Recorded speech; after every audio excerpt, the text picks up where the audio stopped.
사사기 19장 1절부터 봉독합니다. 이스라엘의 왕이 없을 그때에 에브라임 산지 구석에 거류하는 어떤 레위 사람이 유다 베들레헴에서 첩을 맞이하였더니 그 첩이 행음하고 남편을 떠나 유다 베들레헴 그의 아버지의 집에 돌아가서 거기서 넉 달 동안을 지내매 그의 남편이 그 여자에게 다정하게 말하고 그를 데려오고자 하여 하인 한 사람과 나귀 2마리를 데리고 그에게로 가매 여자가 그를 인도하여 아버지의 집에 들어가니 그 여자의 아버지가 그를 보고 기뻐하니라. 아멘. 이스라엘 백성들이 사사기의 그 기간이 길어지면서 이 사사 시대가 길어지면서 점점 하나님 곁을 떠나가는 그러한 모습을 많이 보이게 되어집니다. 하나님을 아는 세대가 아니에요. 더 이상 이름만 하나님의 언약의 자손들이다, 하나님의 백성들이다 라고 말은 하고 또 하나님이 간섭하시는 그러한 민족으로 남아나 있는데 이미 그들의 삶과 행동들은 하나님을 떠난 지 오래예요. 그래서 그들이 하는 일들은 아무리 봐도 하나님을 믿는 사람들 같질 않아요. 사건 하나 만나면 그 대처하는 방식도 절대 하나님을 믿는 사람들의 모습이 아니에요. 진짜 하나님을 안다면 어떻게 이렇게 행동할 수가 있겠어요? 그런데 정말 어찌 보면 안 믿는 사람들도 하지 않을 인간이 최소한의 양심을 가지고 산다면 차마 할 수 없는 그러한 일들을 너무나 자연스럽게 많이 저지르고 있어요. 그 죄악의 절정으로 지금 치닫고 있는 모습인데요.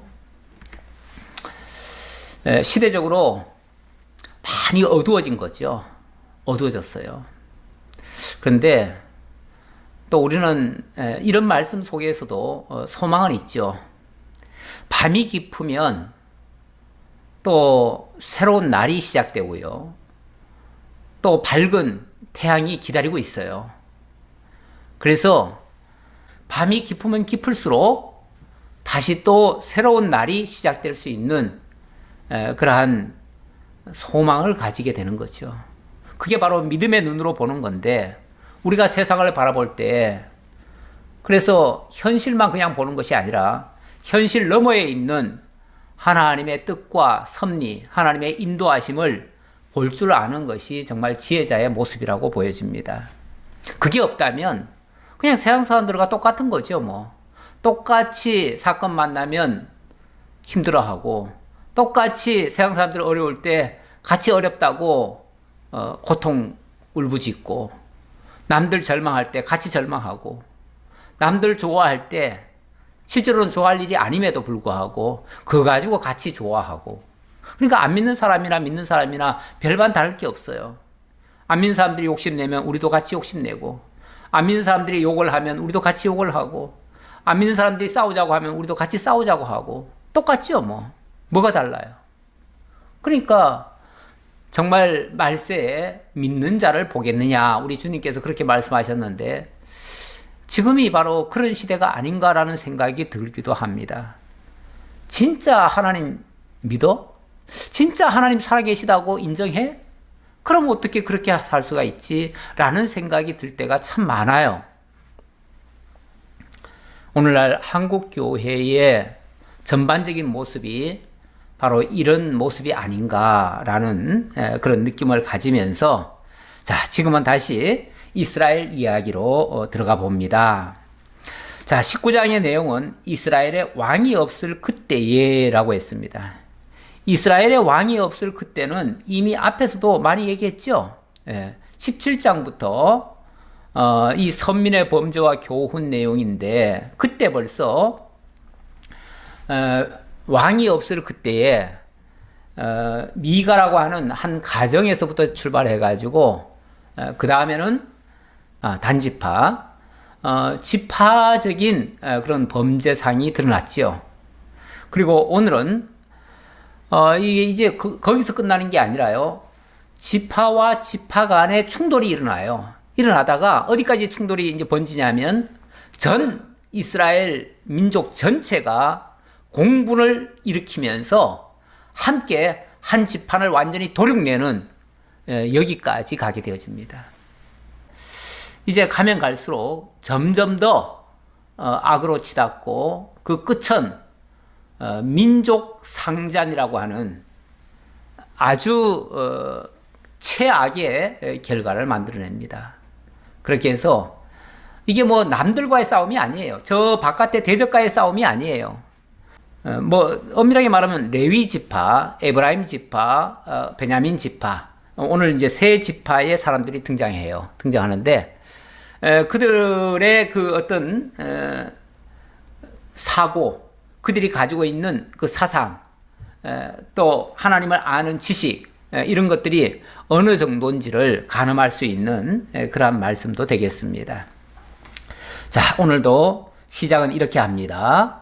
이스라엘의 왕이 없을 그때에. 자, 이스라엘의 왕이 없을 그때에. 예, 현실적으로 왕이 없었죠.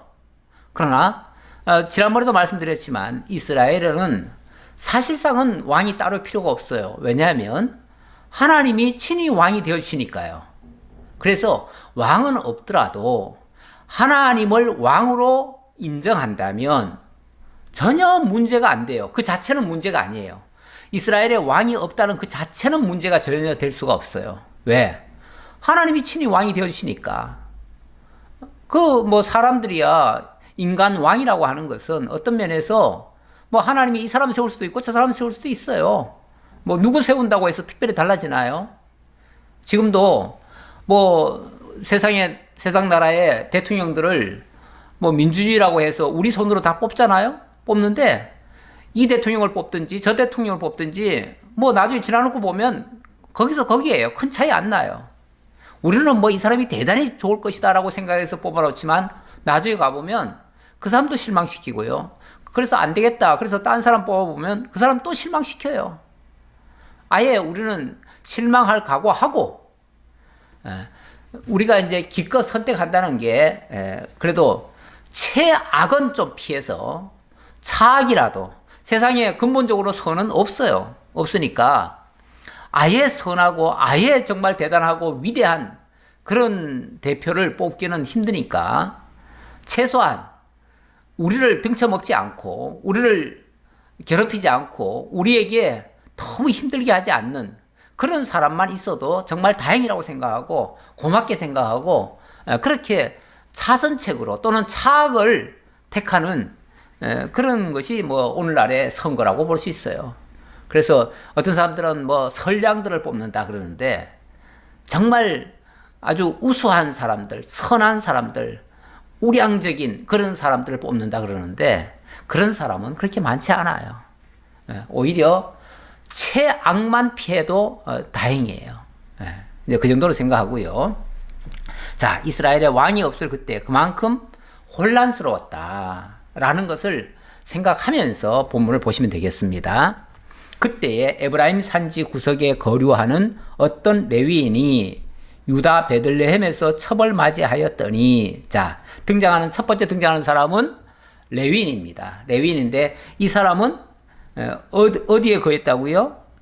에브라임 산지 구석에 거류했다. 원래 그 레위인은 이제 제사장이 될 사람들이죠. 제사장이 되거나 아니면 제사장 가문의 사람들이거나 최소한 그 제사장 주변에서 하나님을 섬기는 일에 참여하는 사람들이에요. 그 역할이 좀 더 비중이 높은 사람들도 있고 좀 비중이 낮은 사람들도 있지만 어쨌든 레위인 하면은 전부 다 하나님께 헌신하는 사람들이에요. 그러니까 당연히 어디 살아야 돼요? 그 지파들이 모이는 한 중앙에 살아야 돼요. 그래서 그 레위인들에게 기업을 줄 때도 보면 따로 뭐 이렇게 농사를 지을 만한 그런 농지나 이런 터는 주지 않습니다. 그런 건 안 주는데 그 대신 그 지파들이 모일 수 있는 한 가운데다가 성이 있고요. 그 성 가운데에서 하나님을 섬길 수 있도록 특별 구역을 마련해 줘요. 그래서 그곳에 모여서 거기서는 뭐 농사 짓거나 뭘 하는 게 아니고 오로지 하나님 섬기는 일에만 헌신을 하는 거예요.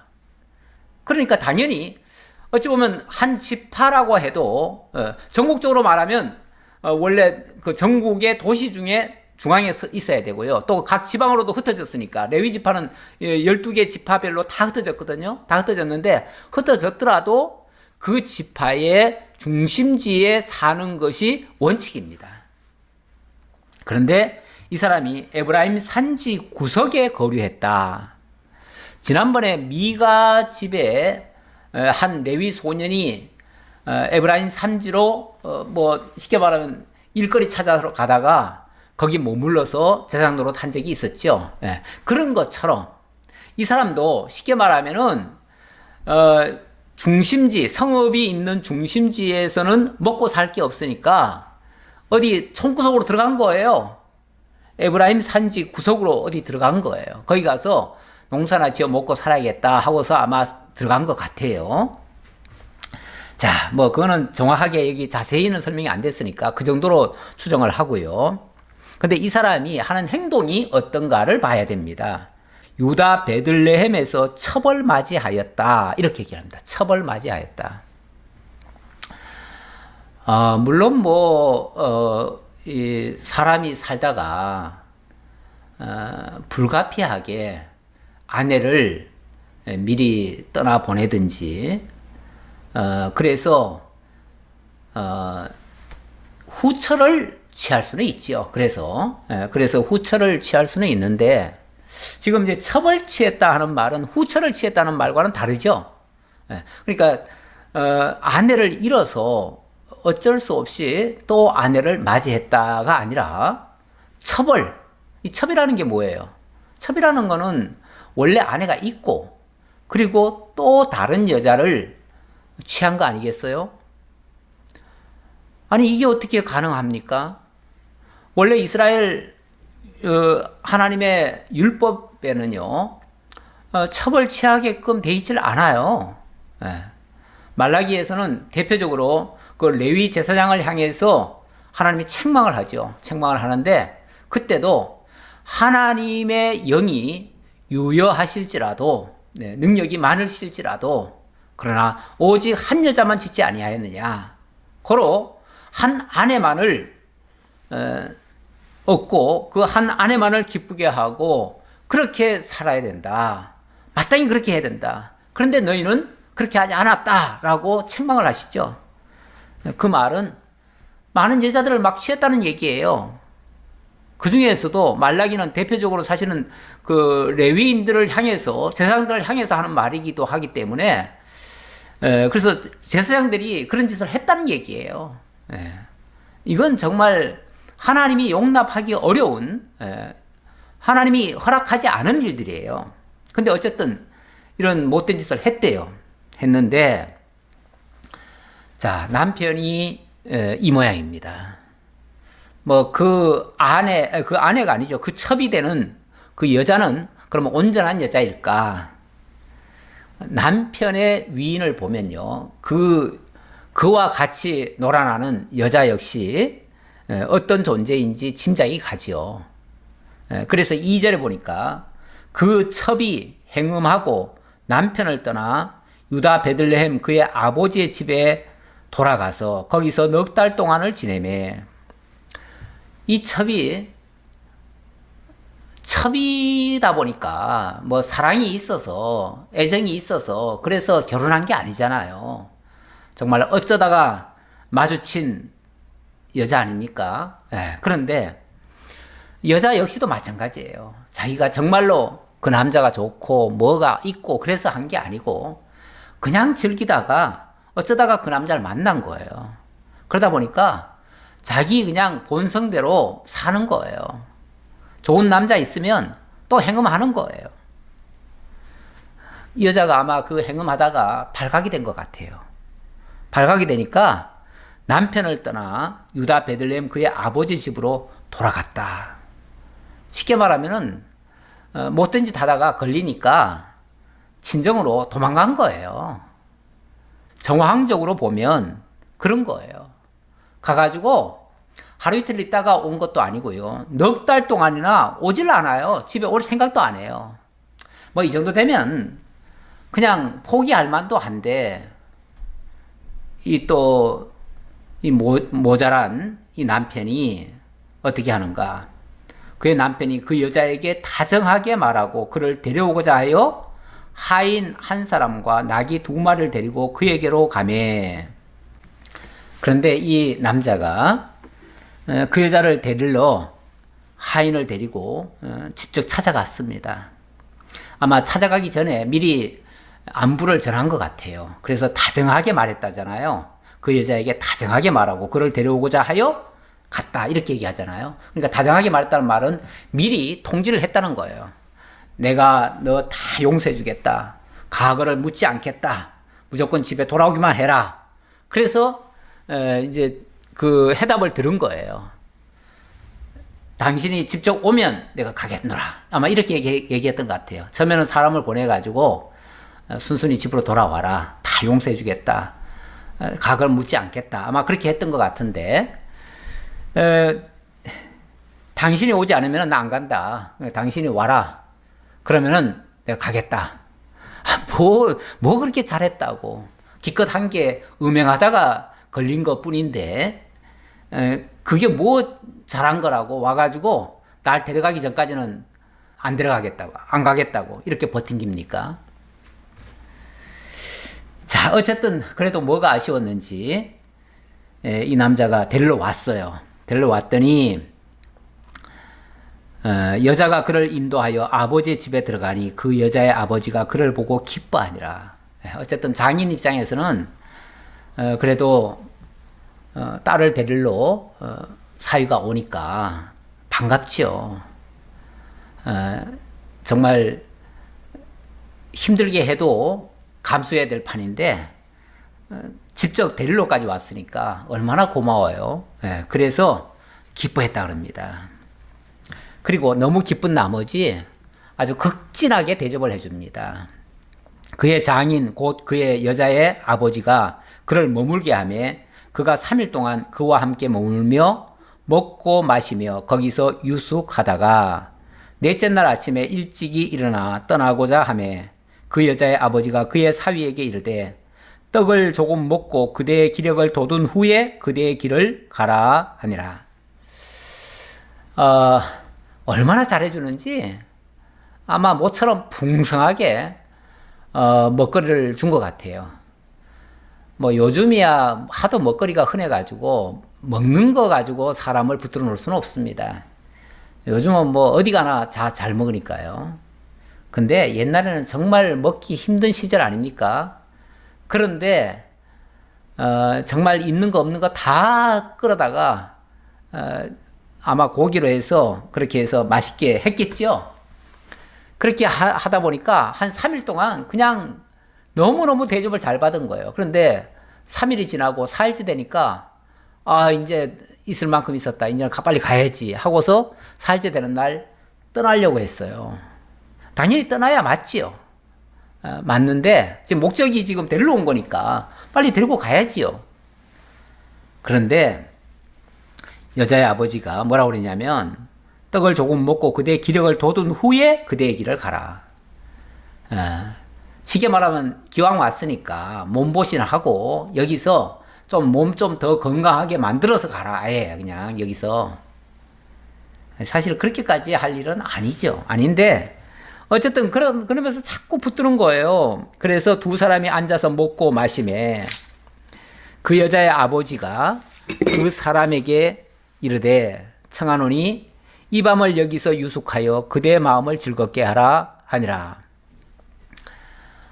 아니 자꾸 뭘 먹이면서 주거니 받거니 한 잔 주면 또 한 잔 또 이렇게 따라주고 마시고 받고 이러다 보니까 시간이 벌써 저녁 때가 돼버렸네요.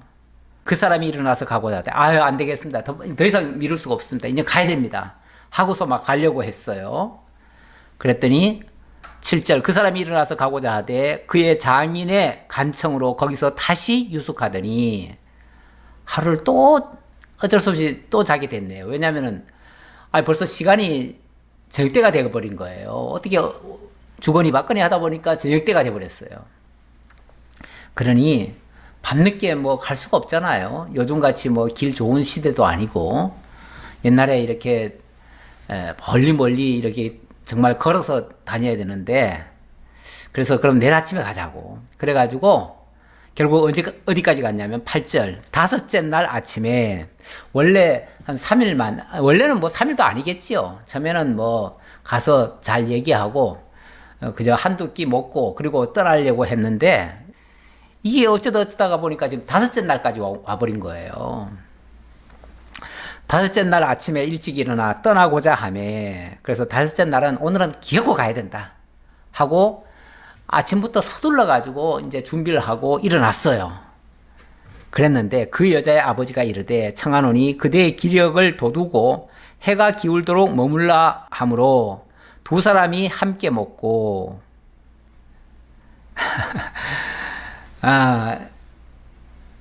참 뭔가 결단할 때는요, 빨리빨리 결단을 해야 돼요. 결단이 자꾸 우유부단하게 자꾸 늦춰지면요, 이거 정말 참, 일이 뭔가 이상하게 꼬여 들어가는 겁니다. 어쨌든, 또 아침에 가고자 벌써 결심하고 했으면은, 천하 없어도 떠났어야 돼요. 그런데, 또 여자의 아버지가 또 그러는 거예요. 아유, 이제, 날이 밝았는데, 오늘도 그래도 아침이라도 제대로 든든하게 먹고 가야지. 아침 먹고 뭐 조금 하다 보니까요. 정신 먹고 떠나야지. 뭐 이런 식이 또 되는 거죠. 뭐 또 되는 거예요. 자, 그러다가 9절, 그 사람이 첩과 하인과 더불어 일어나 떠나고자 하매 그의 장인 곧 그 여자의 아버지가 그에게 이르되 보라, 이제 날이 저물어 가니 청하건대 이 밤도 유숙하라. 보라, 해가 기울었느니라.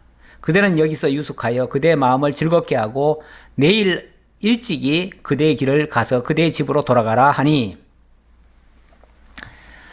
얘기하다 보니까 또 이게 벌써 해가 져가네요. 참 이 도회지에 살면은 이게 해가 진다는 개념이 별로 없어요. 요즘은 뭐 늦게까지도 해가 잘 안 지는데, 저 시골은 이상하게도 해가 참 빨리 져요.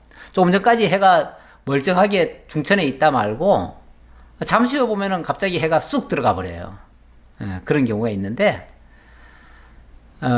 지금 장인은 어찌 보면 작전상 더 붙들고 있었던 것 같아요. 그런데 이게 이 레위인은 그 계산을 제대로 못했던 것 같고요.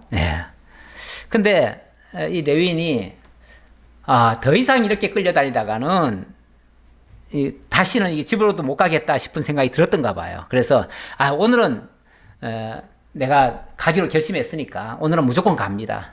늦어도 갑니다. 그리고 그만 늦었는데 출발을 했네요.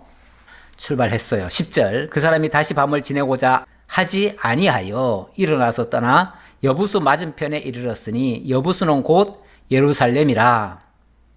안장 지운 낙이 2마리와 첩이 그와 함께 하였더라. 여기 지도 한번 잠깐 그려볼게요.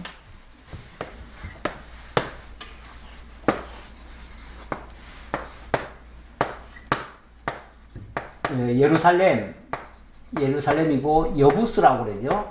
여부수. 여부수가 곧 예루살렘이더라 그랬는데, 예루살렘은 지금 유대 땅이 됐죠. 유대 땅. 유다 지파의 땅이 됐어요. 근데 이제 베들레헴이라는 데가 원래 어디냐면은 이 예루살렘 바로 밑에 있어요. 그러니까 아마 여기쯤 어디지 않을까라는 생각이 들어요. 여기쯤이라고 볼 텐데, 그게 베들레헴입니다.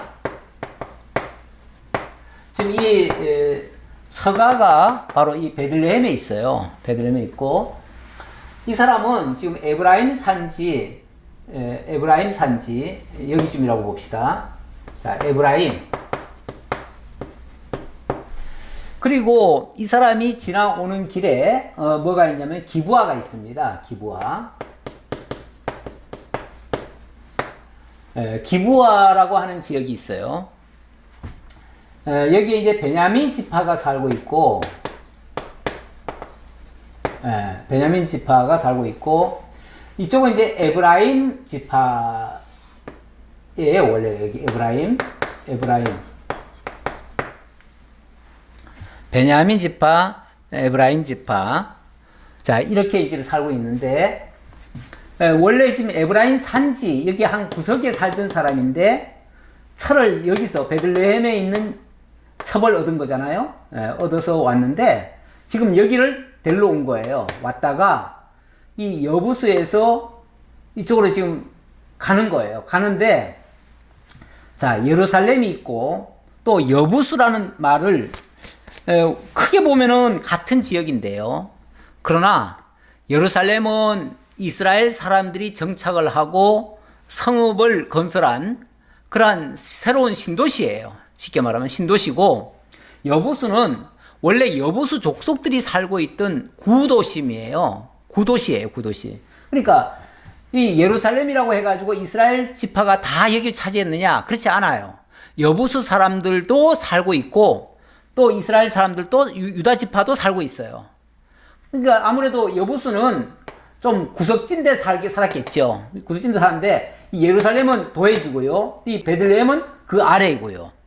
그러니까 이 베들레헴에서 이쪽으로 지나가려면은 예루살렘을 거치는데 예루살렘 중심으로 가는 건 아니고 여부수라고 하는 여부수 사람들이 살는 곳을 지나가야 돼요.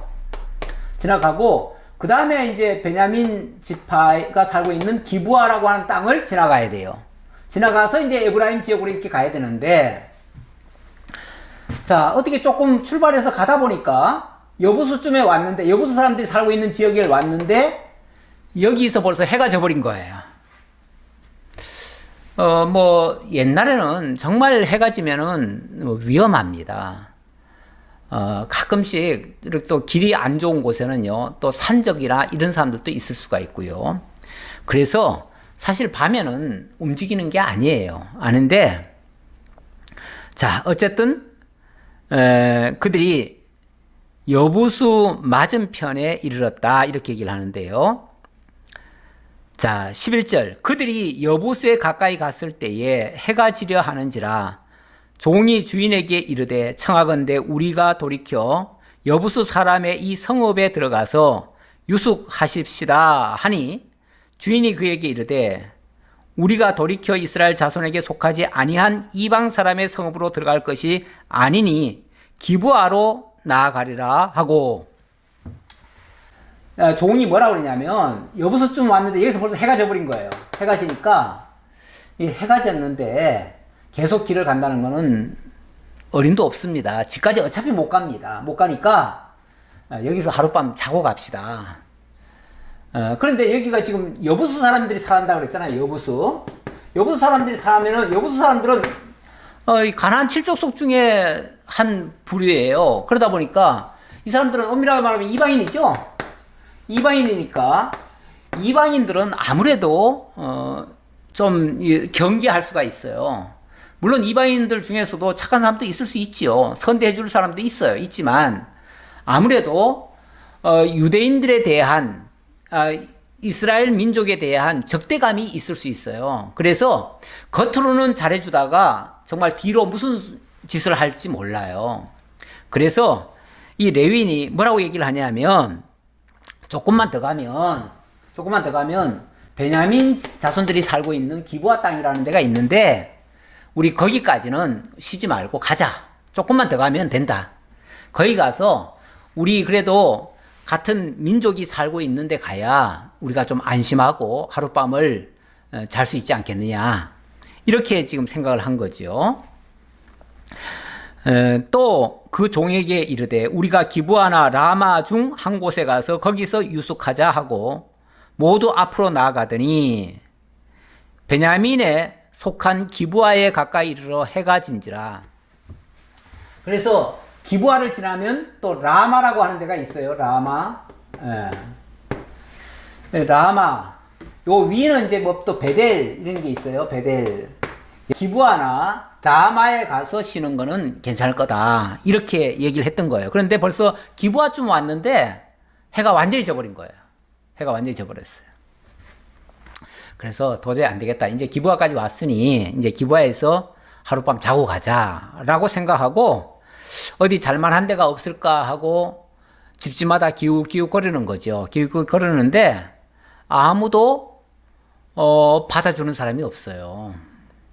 완전히 소, 닭 쳐다보듯이 멀뚱멀뚱 보기만 하는 거죠.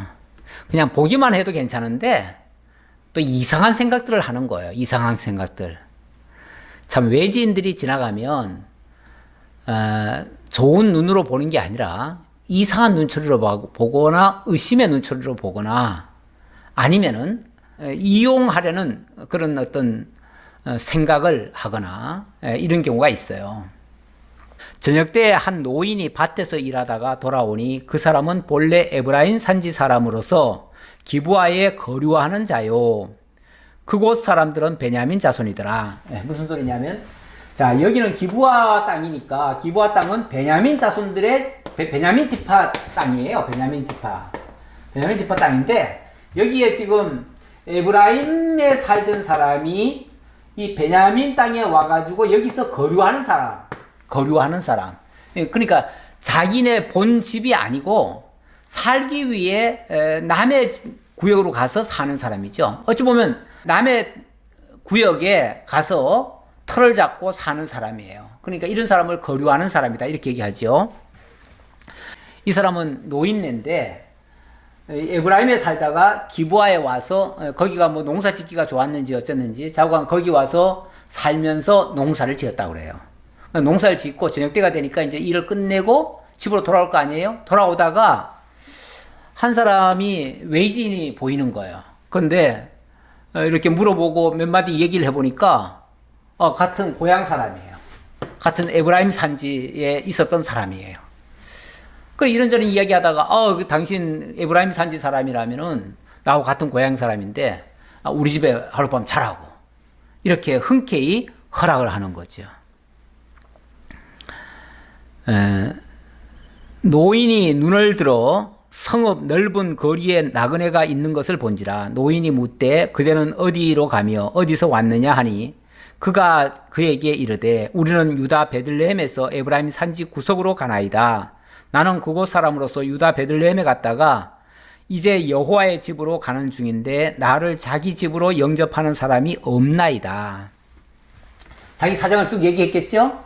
나는 원래 에브라임 사람이고 베들레헴에 왔다가 지금 가다가 지금 여기서 머무는데 하룻밤 자고 가야 되겠는데 나를 받아줄 사람이 아무도 없네요. 이렇게 이제 자기 하소연을 한 거죠.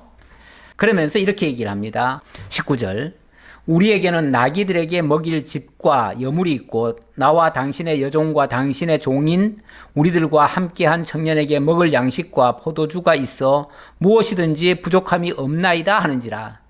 우리는 우리 먹거리는 다 가지고 왔습니다. 필요하다면 우리 돈도 드릴 수 있습니다. 그러니 우리 하룻밤 그냥 제어만 주세요. 제어만. 다른 거 다 필요 없습니다. 민폐는 안 끼치겠습니다. 이런 식으로 얘기하는 거죠. 자, 그랬더니 그 노인이 이르되 그대는 안심하라. 그대의 쓸 것은 모두 내가 담당할 것이니 거리에서는 유숙하지 말라 하고.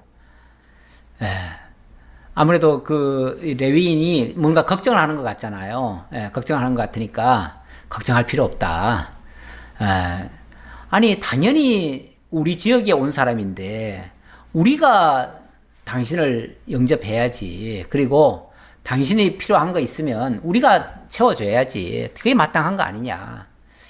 사실 옛날 그 시골 인심으로 말하면요.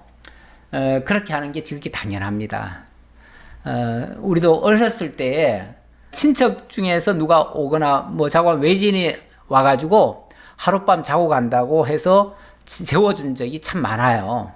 특히 저 외지에 오신 분들이 뭐 물건을 팔러 우리가 깊은 산골에 살거든요. 산골에 사는데 가끔 외지인들이 지게에다가 짐을 지고 물건을 팔러 와요. 왔다가 정말 시간이 늦고 뭐 하면은 그 더 이상 갈 수가 없어요. 왜냐하면 제를 넘고 그렇게 가야 되는데 그게 너무 힘들어요. 그러니까 하룻밤 자고 가자고 해가지고 우리 집에서도 재워주고 그런 적이 있어요. 어쩌면 시골 인심이죠. 그게 뭐 보편적인 인심이라고도 볼 수 있는데 이 기브아 사람들은 좀 그런 면이 부족했던 것 같아요. 그런데 에브라임 사람들은 그런 어떤 정서가 좀 있었던 것 같아요. 이게 같은 이스라엘 민족이지만 또 지파별로 약간씩 그 특성이 조금씩 다른 거죠. 예. 그를 데리고 자기 집에 들어가서 나귀에게 먹이니 그들이 발을 씻고 먹고 마시니라. 나귀에게, 동물들에게 집도 주고요. 먹을 집도 주고 또 그 사람에게는 밥도 주고 또 밥을 먹고 나면 그 사람들은 포도주나 뭐 이런 걸 가지고 후식처럼, 왜냐하면 그쪽이 원래 물은 안 좋아요. 물은 안 좋기 때문에 이 포도즙을 음료수처럼 해서 먹기도 합니다. 그러다 보니까 먹고 마신다는 표현을 함께 하죠. 그런 식으로 해서 양식과 포도주 이런 걸 먹고 마셨다라고 얘기를 합니다. 먹고 마시고 정말 편안한 마음에서 이야기를 주거니 받거니 했겠지요. 그러면서 자기는 뭐 레위인이었고 뭐 했고 이런 얘기 다 했겠죠. 자, 22절입니다. 그들이 마음을 즐겁게 할 때에 그 성읍의 불량배들이 그 집을 에워싸고 문을 두들기며 집주인 노인에게 말하여 이르되 내 집에 들어온 사람을 끌어내라. 우리가 그와 관계하리라 하니. 이런 낭패가 있나요? 정말 그 노인네와 이 레위인은 오랜만에 만난 동지처럼 한 고향 사람으로서 정담을 지금 주고받고 했었는데 갑자기 밖에서 막 문을 두드리는 소리가 나는 거예요. 그래서 이게 무슨 소린가 해서 밖에 나가 보니까 너의 집에 들어온 그 사람 빨리 바깥으로 끌어내놔라. 그러면서 우리가 그와 관계하리라 이렇게 얘기를 하네요. 관계하리라. 이 관계라는 표현, 뭐 관계라는 말은 나쁜 말은 아니죠. 좋은 말이죠. 좋은 말인데, 근데 이게 옛날에는 이걸 상관이라고 했어요. 상관. 뭐 같은 말인데 이거는 사실은 굉장히 부드럽게 좋은 표현으로 이걸 쓴 거예요. 쓴 표현인데 엄밀하게 말하면은 이거는 이제 성적인 관계를 갖겠다 그 얘기예요. 이건 성적인 그런 어떤 관계. 한마디로 말해서 음행하겠다 그 얘기예요. 그러니까 이 사람들의 자 이런 말을 어떻게 지나가는 외지인을 향해서 관계를 하겠다? 아니 사람만 보면은 무슨 동물입니까? 동물의 세계입니까? 무슨 뭐 발정난 동물처럼 마구잡이로 아무나 붙들고 관계할 수 있습니까? 그런데 이 사람들의 아예 생각은 이게 자연스러운 거예요. 이런 생각을 어떻게 감히 할 수가 있어요? 근데 이 사람들은 바로 불량배라 이렇게 표현합니다. 불량배라. 불량배.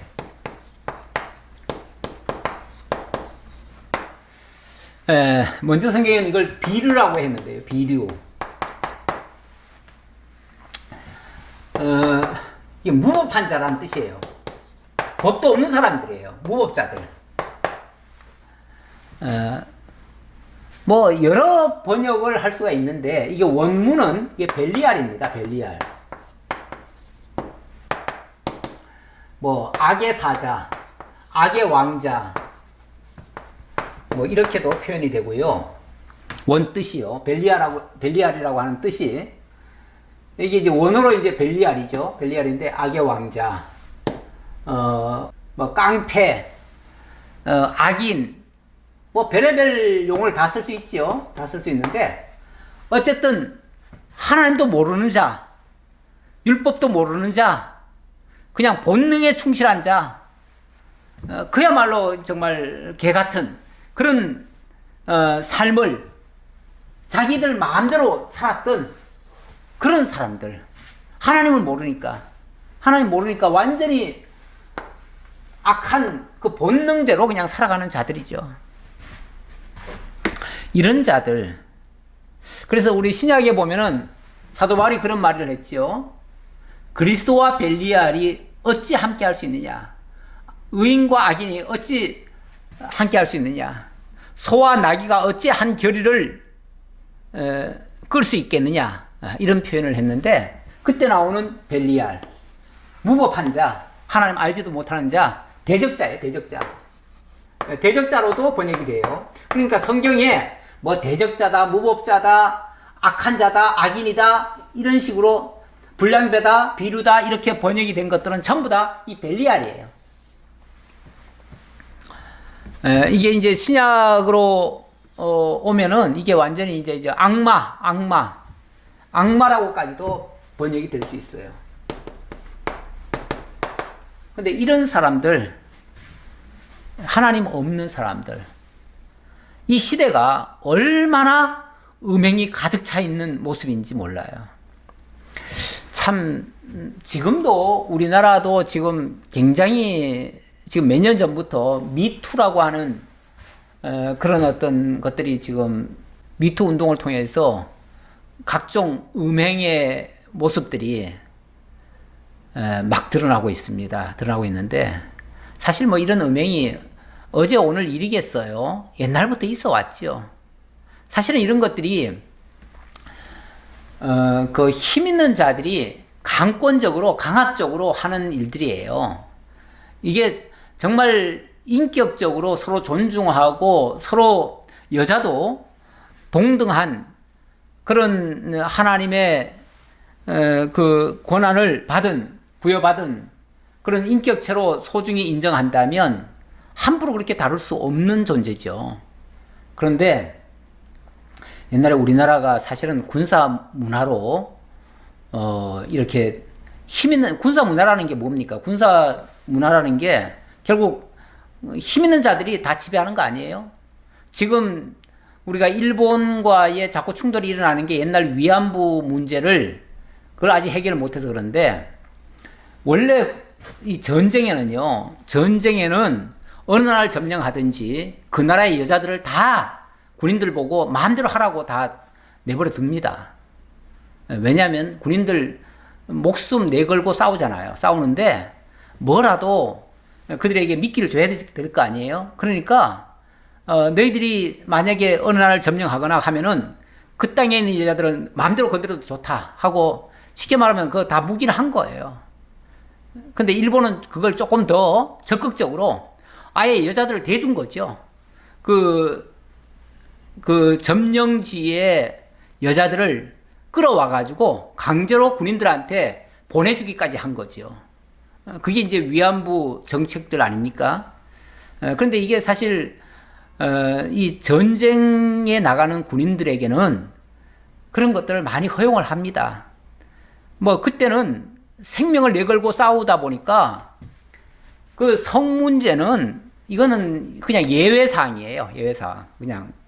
그냥 눈 알고도 눈 감아줘요. 이런 것들이 계속 이어지다 보니까 군사 문화에 길들여져 있는 세태. 다시 말하면 우리나라도 그래서 이제 나중에는 회복이 됐지만, 강복이 되고 나라를 새로 세웠지만 6.25 사변에 의해서 또 전쟁에 한번 휘말려 들어갔고요. 그 다음에 자유민주주의 정권이 들어섰다가 결국은 또 쿠데타로 인해 가지고 군사 정권이 또 들어섰잖아요. 그러다 보니까 힘 있는 자들이 그냥 다 지배하는 거예요. 힘 있는 자들이 지배하면 여자들은 진짜 다 죽어나가는 거예요. 여자들 다 무시당하는 거예요. 그러다 보니까 이 당시 이 기부와 사람들의 이 생각 속에는 여자들은 인격적인 존재로 인정을 하는 게 아니고, 그냥 여자들뿐이 아니죠. 그냥 힘 있으면은 그냥 아무나 다 그냥 관계를 하는 거예요. 그러다 보니까 심지어 뭐까지 하냐면은 동성애까지 이게 굉장히 많이 퍼져버렸습니다. 지금 여기 그 안에 지금 어찌 보면 레위인이 들어간 거 아니에요? 들어갔는데 그 레위인을 끌어내라는 거 아니에요? 레위인과 관계하겠다. 그거는 동성애 하겠다는 얘기죠. 이러니 참 입장 난처하죠. 난처한데 이게 정말 그 무법한 세상에서는 있을 수 있는 모습이기도 합니다. 그래서 빨리 이게 개화가 되어져야 돼요. 깨어져야 돼요. 사람들이 생각, 의식 수준이 높아져야 돼요. 어찌 보면 미투 운동도 그런 측면에서 시대적으로 필요한 거예요. 이제 눈을 뜬 거예요. 여성 인권에도 이제 눈을 떴고, 꼭 여성뿐이 아니라 남녀가 다 소중한 존재라는 것을 이제 눈을 조금 떠가지고 함부로 남이 나를 건드리지 못하도록 이렇게 이제 법적으로 제도적으로 이제 만드는 운동이 벌어지려고 이런 운동들이 지금 벌어지고 있는 거예요. 예. 이게 이제 나중에 법으로 잘 제정이 되면 더 이상 그런 식으로 무지막지하게 남을 해하거나 피해를 입히거나 함부로 그렇게 하는 그런 것들은 이제 없어지겠죠. 집주인 그 사람이 그들에게로 나와서 이르되 아니라 내 형제들아 청하노니 이 같은 악행을 저지르지 말라. 이 사람이 내 집에 들어왔으니 이는 망령된 일을 행하지 말라.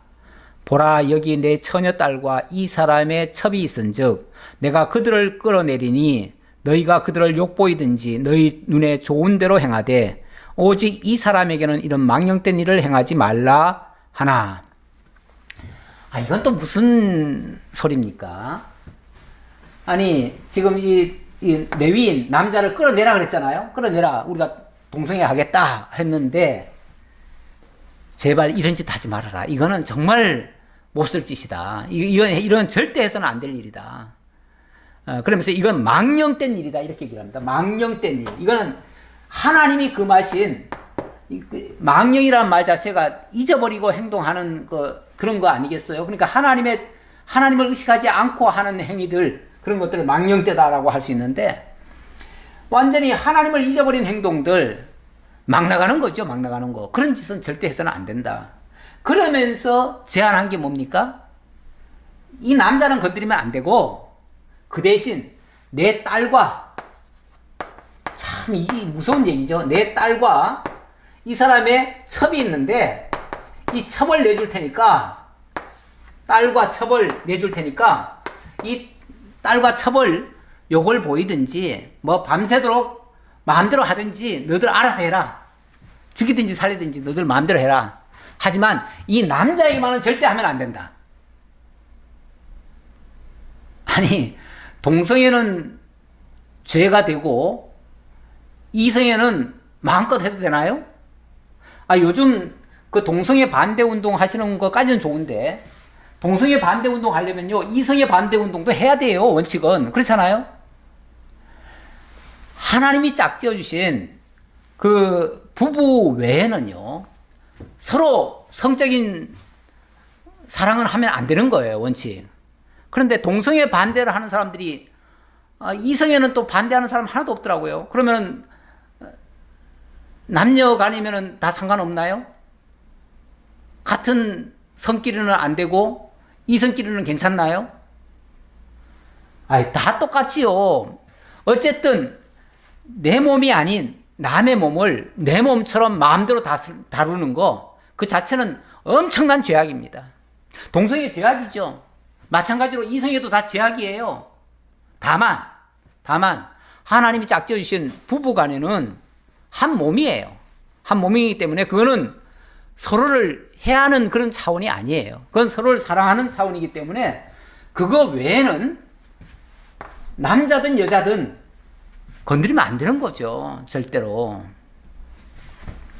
그런데 이 사람의 생각 속에, 이 노인네는 그나마 생각이 좀 건전한 줄 알았는데, 이 에브라임 산지에서 살던 그 노인네마저도 생각 구조가, 내 딸과 이 첩은 너희들이 마음대로 해도 좋다. 아니, 여자는 그럼 뭐 도구입니까? 여자들은 뭐 인격체가 아닙니까? 마음대로도 좋습니까? 그리고 막 버려도 좋습니까? 이런 생각 자체가 여성을 인격적으로 인정하지 않는 거예요. 하나님이 남자든 여자든 소중한 인격체로 만들어 주셨는데 그걸 인정하지 않고 남자는 정말 소중한 인격체로 인정하고 여자는 그 부속물 정도로 인정한 거예요. 그런 사고를 가지고 있는 거예요. 그러니까 이런 말을 하는 거죠. 그런데 25절 무리가 듣지 아니하므로 그 사람이 자기 첩을 붙들어 그들에게 밖으로 끌어내매 그들이 그 여자와 관계하였고 밤새도록 그 여자를 능욕하다가 새벽 미명에 놓은지라. 아니 그러니까 이제 딸까지 원래는 처음에 주려고 했는데 딸은 줄 새도 없었고 아마 이 첩을 그냥 밖에 내던지듯이 네가 나가야겠다 그리고 그냥 끌어내나 봐요. 끌어내고는 그럼 문을 확 닫아버린 거예요. 그랬더니 이 불량배들이 이 첩을 끌고 가가지고는 집단 윤관을 한 거죠. 밤새도록. 완전히 무슨 이리떼들이 집단으로 사냥을 해가지고 밤새도록 뜯어먹듯이 그런 식으로 한 거예요. 그러든지 말든지 이 노인네와 이 레위인은 문을 꼭꼭 걸어 잠궈 놓고는 밖을 내다보지도 않고 그리고 잠을 잤는지 어쨌는지 밖에서 무슨 일이 벌어졌는지 알지도 못하는 거예요. 자, 그리고 동틀 때에 여인이 자기의 주인이 있는 그 사람의 집 문에 이르러 엎드러져 밝기까지 거기 엎드러져 있더라. 밤새도록 이 첩은 밤새도록 시달렸어요. 그리고 새벽 미명에 그 불량배들이 이 여자를 그냥 놓고 가버린 거예요. 그러니까 그 여자가 이제 만신창이가 다 됐죠. 그래가지고 엉금엉금 기어가지고 어떻게 그 집까지 와가지고 그 집 문지방까지 탁 붙잡고 아마 문 열어달라고 쳤겠죠? 쳤을 텐데 분명히 문 열어달라고 두들겼을 거예요. 그리고는 그냥 기진맥진 쓰러져 버렸어요.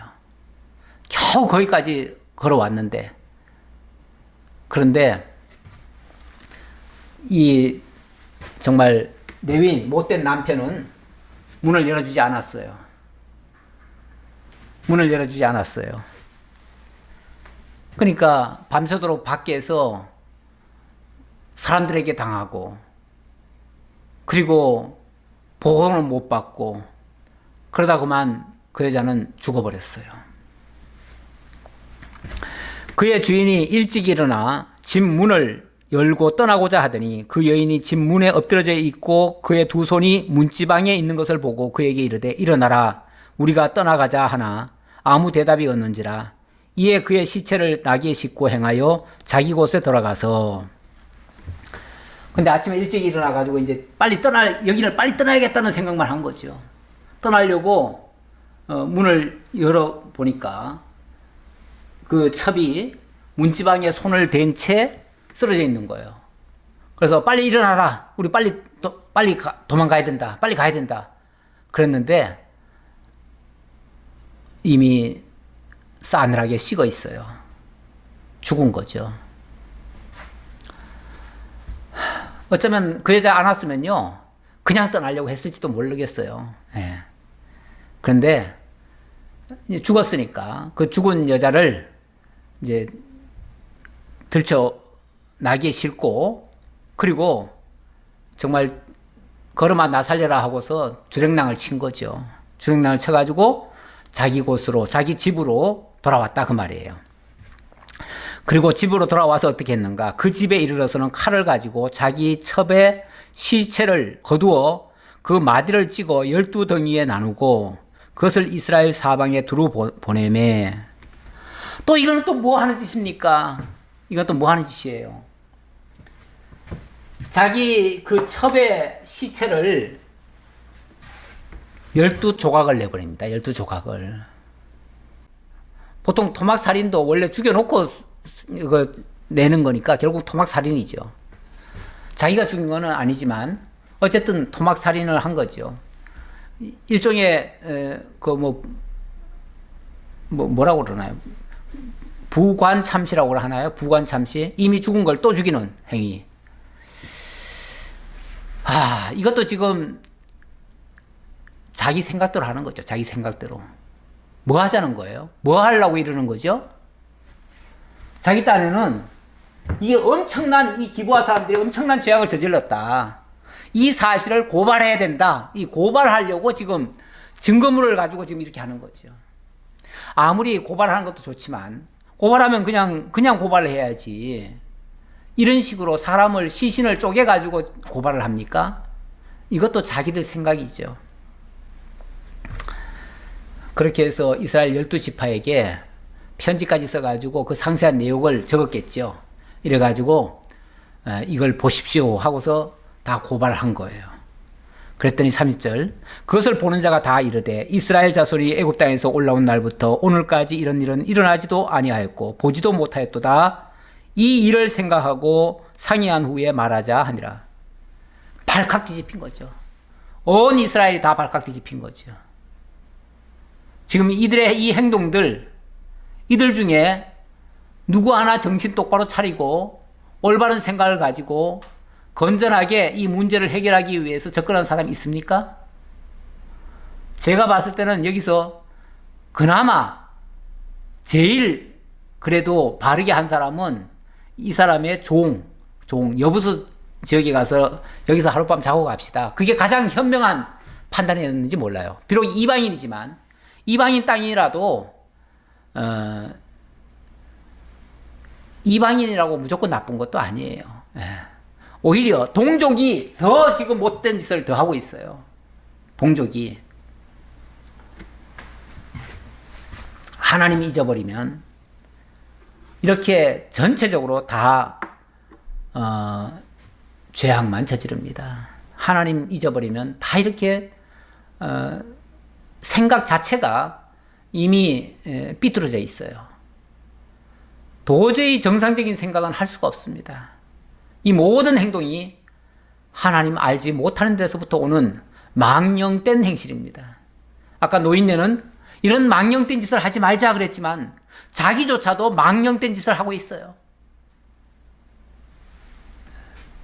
어디까지 우리 인간이 악할 수 있는지.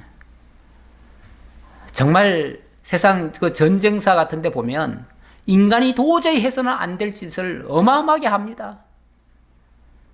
지금도 마찬가지입니다. 힘이 없으니까 그런 짓도 못하는 사람도 있고요. 힘 있으면은 얼마든지 저지를 수 있는 죄악상들이 있습니다. 하나님 알지 못하면 결국은 우리가 이 벨리알과 다를 바가 없어요. 기도하겠습니다. 아버지 하나님, 하나님 알지 못하는 것이 얼마나 악하고 얼마나 망령된 행동을 할 수밖에 없는지를 오늘도 말씀을 통해서 깨달았습니다. 하나님을 아는 지식이 가장 고상한 인격을 만들고 정말 하나님의 사람으로 만들고 하나님 나라에 합당한 자를 만들어주시는 줄 저희들 믿습니다. 그러기에 오늘도 하나님 앞에 겸손히 우리의 생각과 마음과 행동들을 다 내려놓고 주님만을 따르는 저희들 되기를 진실로 기원합니다. 아버지 하나님, 저희들의 악한 생각들 다 내려놓고 하나님의 선한 뜻을 따르는 저희 모두가 될 수 있도록 인도해 주옵소서. 다시 만날 때까지 주님 지켜주옵시길 간절히 바라옵고 예수님의 이름으로 기도하옵나이다. 아멘.